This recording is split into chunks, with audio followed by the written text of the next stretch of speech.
Coffee Break German, Season 2, Episode 24.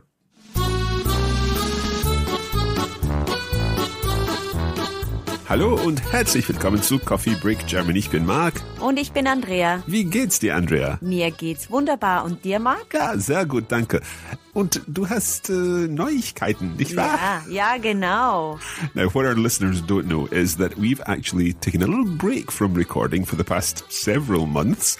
Although we've been publishing the episodes regularly, we've not been recording regularly, but there's a very good reason for that, isn't there, Andrea? Genau. Und zwar, ich bin Mama geworden. Also, herzlichen Glückwunsch. Vielen Dank, vielen Dank. Ich habe einen kleinen Sohn. Und wie heißt er? Er heißt Magnus.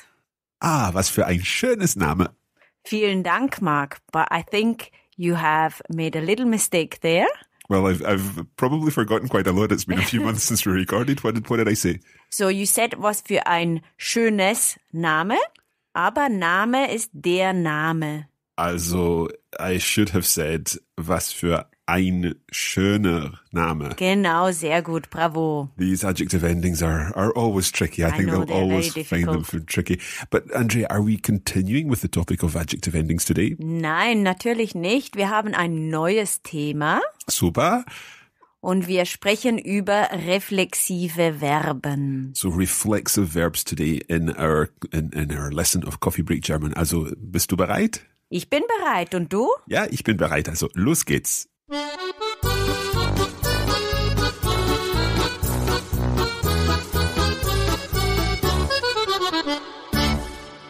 Okay, now, Andrea, I think before we do get on to our reflexive verbs, we should perhaps do a little bit of review from last time. For our listeners, we're talking about 2 weeks ago.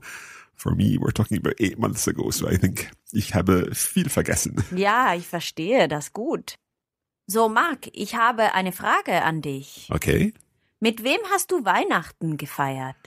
Well, it is quite a while since Christmas, but let's think back. This is giving us an opportunity to practice our possessive adjectives with family members and so on. So let's have a go. Ich habe Weihnachten mit meiner Frau und mit meinen Söhnen und auch mit meinen Schwiegereltern und natürlich mit meiner Mutter gefeiert. Genau, sehr I forgot about my verb at the end. Ja. Okay. So, yeah, okay. So, did I get all my possessives right? Ja, there? sehr gut, sehr gut. Gut, Ja, okay. also wir haben hier mit jemandem feiern. Das ist ein schöner Dativ. Okay, Ja? so the dative with mit. Also, hattest du eine schöne Weihnachtszeit? Ja, es war sehr schön mit meiner Schwiegerfamilie und natürlich mit meinem Mann und meinem kleinen Sohn. Aber leider hat meine Katze unser Sofa kaputt gemacht. Ach, schade. Ja, ja. Oh dear, oh dear. So there, I like the fact that you said you put in an adjective as well for your kleinen Sohn. So mit meinem kleinen Sohn. Is that a dative form of the adjective? Ja, genau. Okay, so just so that I'm getting this right in my head, it is sometimes since I've done all this. So mit meinem Mann und mit meinem kleinen Sohn. Ja, genau. So a little son would be? Ein kleiner Sohn. Okay. The little son would be? Der kleine Sohn. And here we're in the dative, so it would be meinem kleinen Sohn oder einem kleinen Sohn. Ja, genau. Okay, good stuff. Shall we move on now to our reflexive verbs? Ja, genau. Wie du weißt, haben wir in unserer letzten Lektion über das Possessivpronomen gesprochen. Das ist eines meiner Lieblingsthemen der deutschen Grammatik. Echt? Ja, natürlich habe ich Lieblingsthemen. I won't say anything. Ich freue mich aber auch auf unser Thema heute, die reflexiven Verben. Okay, so what you've said there is that last time we spoke about possessive pronouns, and that's one of your favorite things about German grammar, yeah? Yes. I suppose I've got favorite things about Exactly. French and Spanish grammar, yeah, so I'll let you off. And then you said, I think, ich freue mich. So that means you're looking forward to something, yeah? Ja, genau. So you're looking forward to today's new theme, which is reflexive verbs. Richtig. Okay, now, ich freue mich. That sounds to me like a reflexive verb. Genau, ja. Why is that reflexive? Yes, some verbs in German are just reflexive for no good reason at all. we have obviously some verbs where it makes a bit more sense. For example, sich waschen. Okay, so to wash yourself. Yes. Sich rasieren. To shave yourself. Sich kratzen. I don't know that one. To scratch yourself. Ah, okay. It sounds like scratching. Yes. Sich kratzen, okay. But there are also many reflexive verbs where we don't really have a reason why it would be reflexive. So there's no self element to it. Exactly. Okay. So I guess one of these must be sich freuen. Genau. Okay. So how is there a way to know whether a verb is reflexive or not? They would only know by looking it up in the dictionary, or maybe because they have listened to Coffee Break German. Natürlich. Okay. Let's conjugate a reflexive verb because we're going to use the reflexive pronouns that go along with each person in the verb. Yes. Can we take a sort of traditional reflexive verb? Let's take to wash oneself. Yes. Sich waschen. Okay. Ja. Ich wasche mich. So that would be I wash myself. Du wäschst dich. Okay, so there's a vowel change in there. Yes, exactly. You wash yourself, that is. Du wäschst dich. Genau. He washes himself. Wäscht sich. She washes herself. Sie wäscht sich. We wash ourselves. Wir waschen uns. You all, plural, wash yourselves. Ihr wascht euch. And they wash themselves. Sie waschen sich. Or the you formal. Auch sie waschen sich. Okay, so let's go back through our possessive pronouns.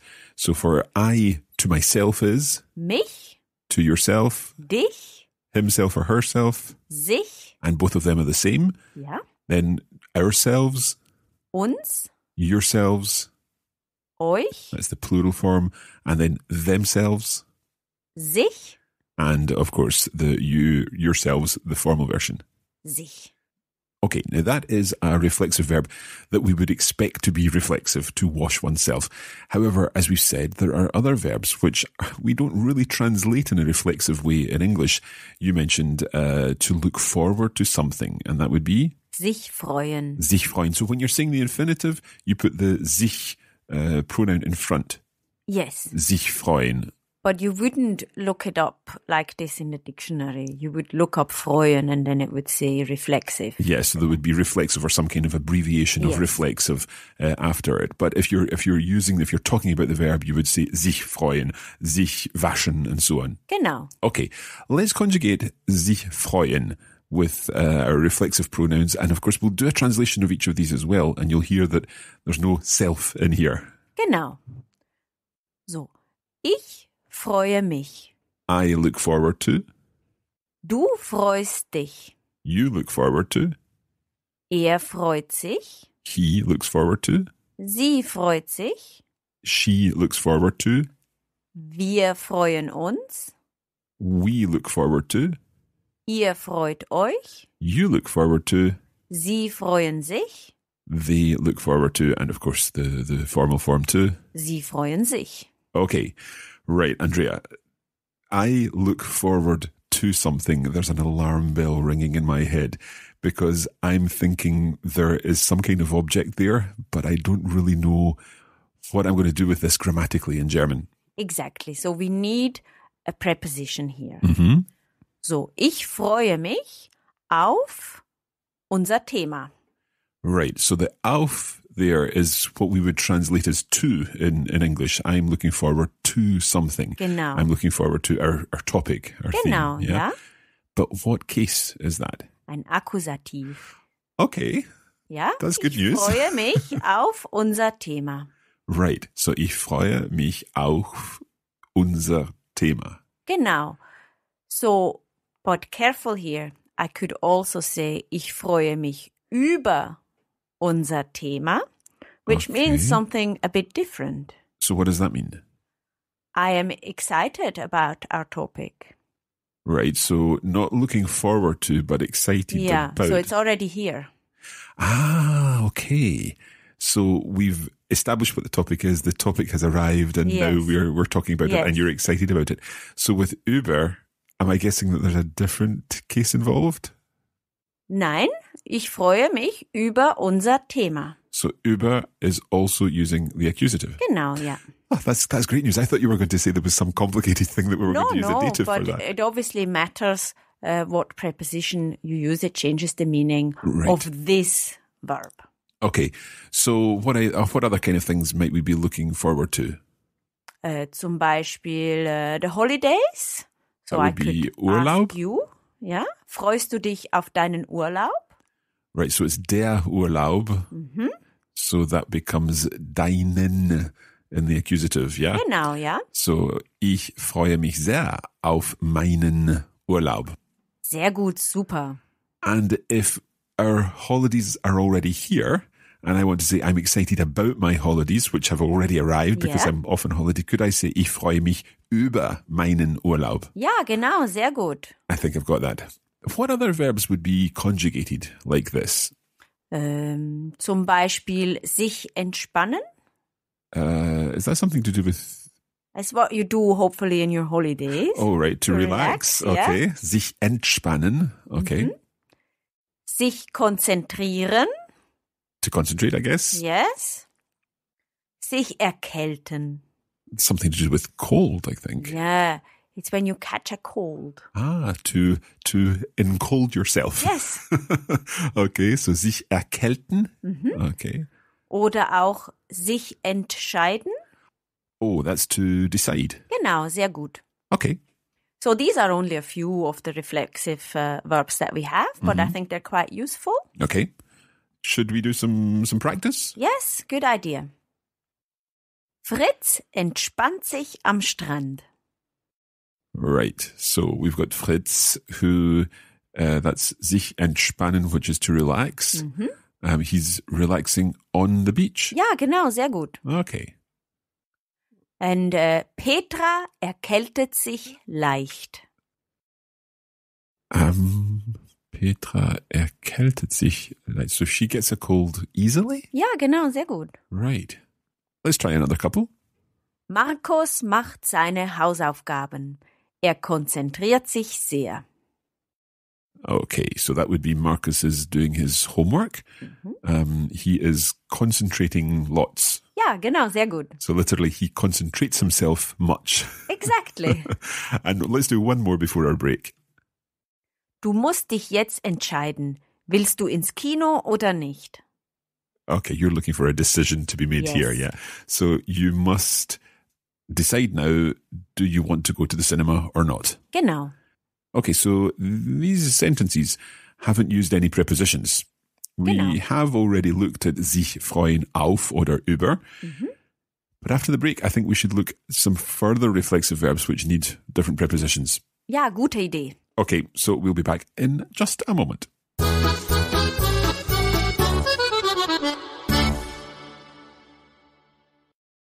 Here at Coffee Break German, we want to help you turn your downtime into do time. Brauchst du mehr Übung?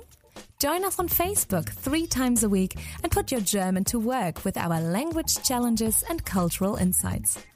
As they say, practice makes perfect. Oder auf Deutsch, Übung macht den Meister. Head over to facebook.com/coffeebreakgerman. Wir sehen uns hoffentlich bald.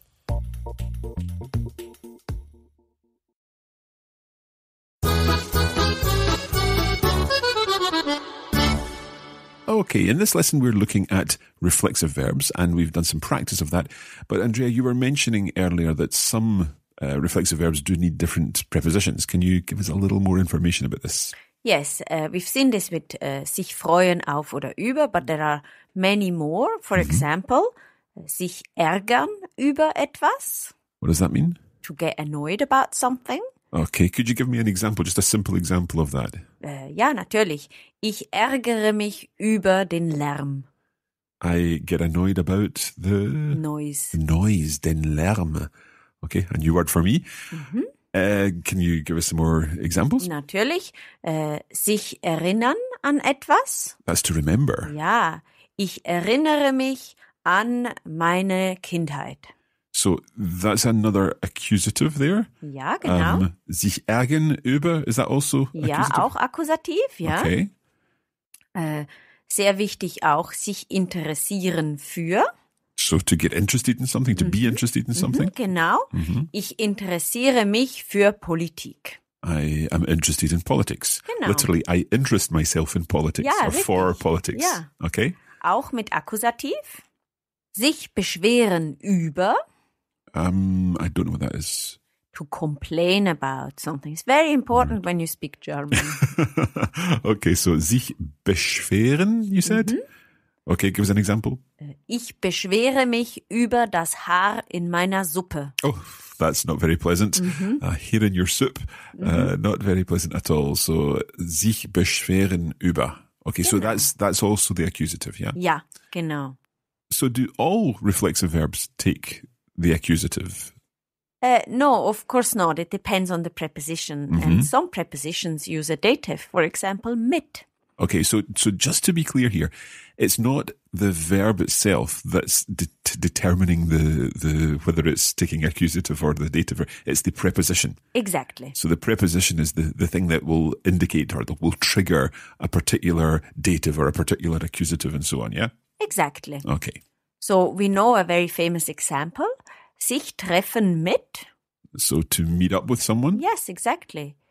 Ich treffe mich mit Fritz. Okay, so I meet up with Fritz. Could I say, ich treffe mich mit meiner Mutter? Ja, genau, sehr gut, super. So a dative possessive pronoun there, or a dative case anyway. Yes. Okay. We have another one. Sich fürchten vor. Well, that's tricky to say. Sich fürchten vor? What does it mean? To be scared of something. Okay, right. So, could I say, ich fürchte mich vor Spinnen? Vor Spinnen, ja. I'm scared of spiders. Ja. To make it a bit clearer that it is a dative. Mark fürchtet sich vor der Dunkelheit. I'm scared of darkness. Ja. And so Dunkelheit would be feminine there. Ja, genau. So that's why it's der. And I think, am I right in thinking that all words that end in heit are feminine? Genau, richtig. Okay. Whoa. Okay, let's take some further examples. Ja, sehr gern. Ich habe ein paar Fragen für dich. Okay. Mark, interessierst du dich für Musik? Ja, ich interessiere mich für Musik. Ich spiele Klavier. Sehr schön. Erinnerst du dich an dein erstes Auto? Ja, ich erinnere mich an meinen... No. Das ist das Auto? Ja, an mein erstes Auto. Es war ein Volkswagen. Ah, sehr schön, super. Und es war blau. Sehr gut, super. Wovor fürchtest du dich? Wovor? What would that be? Of what are you afraid? Oh, ich fürchte mich vor Ratten. Ah, das verstehe ich. I'm scared of rats. Okay, Andrea, so far we've been talking about what happens to reflexive verbs in the present. Genau. My next question, given that we're now masters of multiple tenses, Of course. what happens in the perfect? Haha. That will be explained next time in our next class. Okay, I'm jumping the gun. Yes, and we will also have a lot of time for practice. That sounds good. Perhaps we should do a little more practice of what we've covered in this lesson before we finish. Good idea. I have a few more questions for you. Okay. Beschwerst du dich oft im Restaurant? Do I often complain in the restaurant? Ja. Ich beschwere mich ab und zu im Restaurant. Okay. Ich beschwere mich über kaltes Essen. Ach so, ja, das verstehe ich. Ja, okay. Aber nicht ein Salat. Nein, natürlich nicht. Gut, nächste Frage. Wie oft triffst du dich mit deinen Freunden? So, how often do I meet up with my friends, plural? Ja, genau. deinen Freunden. Ja, okay. Ich treffe mich mit meinen Freunden, wenn ich Zeit habe. Ja, sehr gut, super. Okay. Dritte Frage.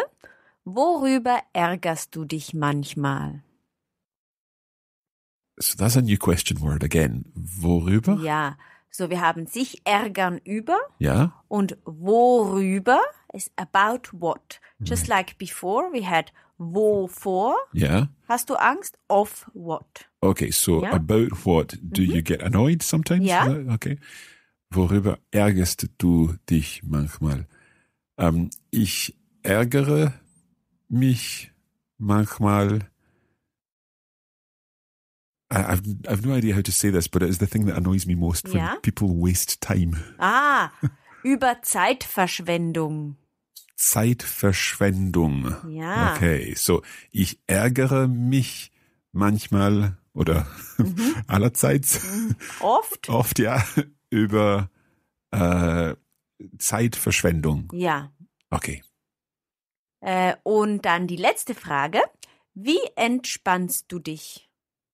So how do I relax? Ja, genau. Ich entspanne mich. Do I just say? What's the preposition here?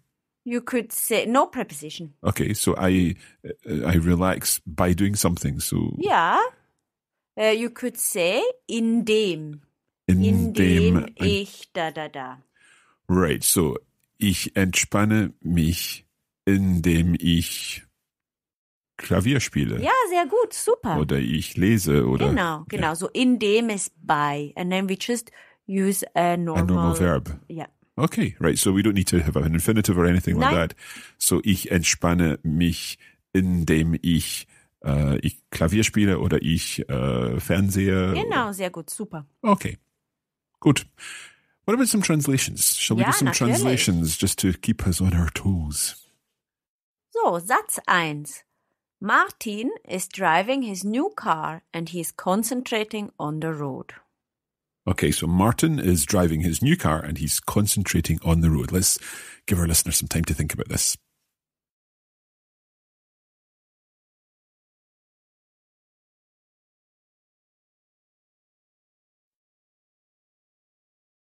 And me some time to think about it too.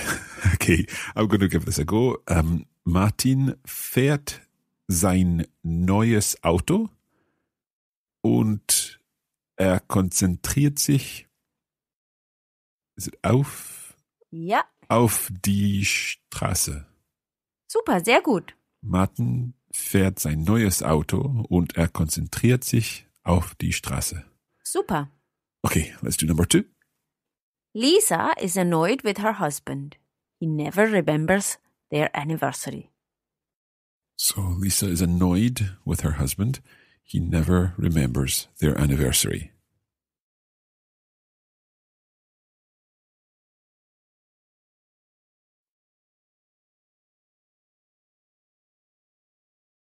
Okay. This is ärgern Sich sich. ärgern, Sich ja. ärgern. Okay. So Lisa ärgert sich über ihren Mann. Ja. Das ist accusative, ja? Mhm. Er erinnert sich, he never remembered, nie. Mhm. To remember something is sich erinnern an Ja. etwas. Okay, so er erinnert sich nie an ihren Anniversary? Hochzeitstag. Alright, Wedding Day, ja? Ja. So, an ihren Hochzeitstag. Genau. So, Lisa ärgert sich über ihren Mann. Er erinnert sich nie an ihren Hochzeitstag. Okay. Right, let's move on to number 3. The teacher complains about the students. They aren't interested in math.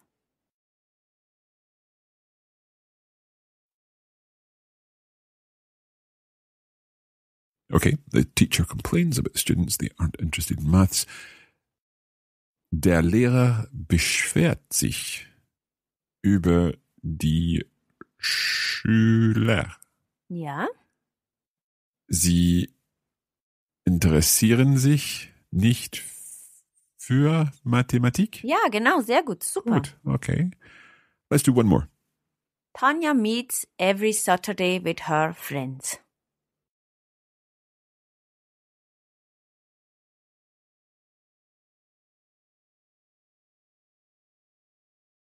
Okay.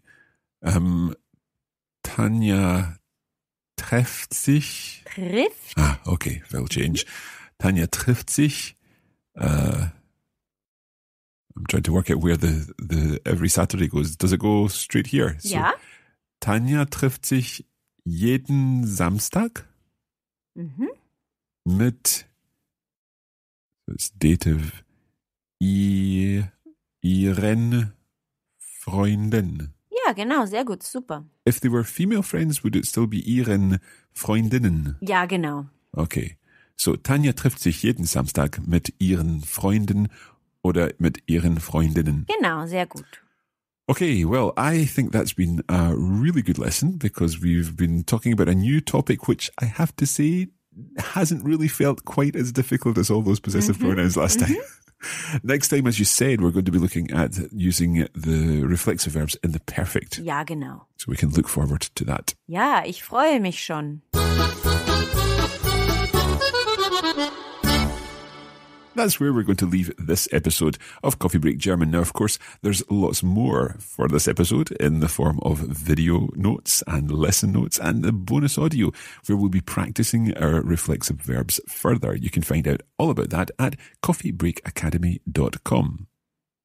And don't forget that you can check out our website at coffeebreaklanguages.com, where you will find more ways to practice your German, and you can also now read our interesting blog articles about all things German. If you want to keep up with what's happening behind the scenes here at Coffee Break Languages, then you can find us on Instagram. That's Coffee Break Languages on Instagram, and maybe we'll take a photo here now that we're back in the studio, and we'll pop that on Instagram later today. Genau. Okay, that's it for this episode. Bis zum nächsten Mal. Bis bald. Tschüss.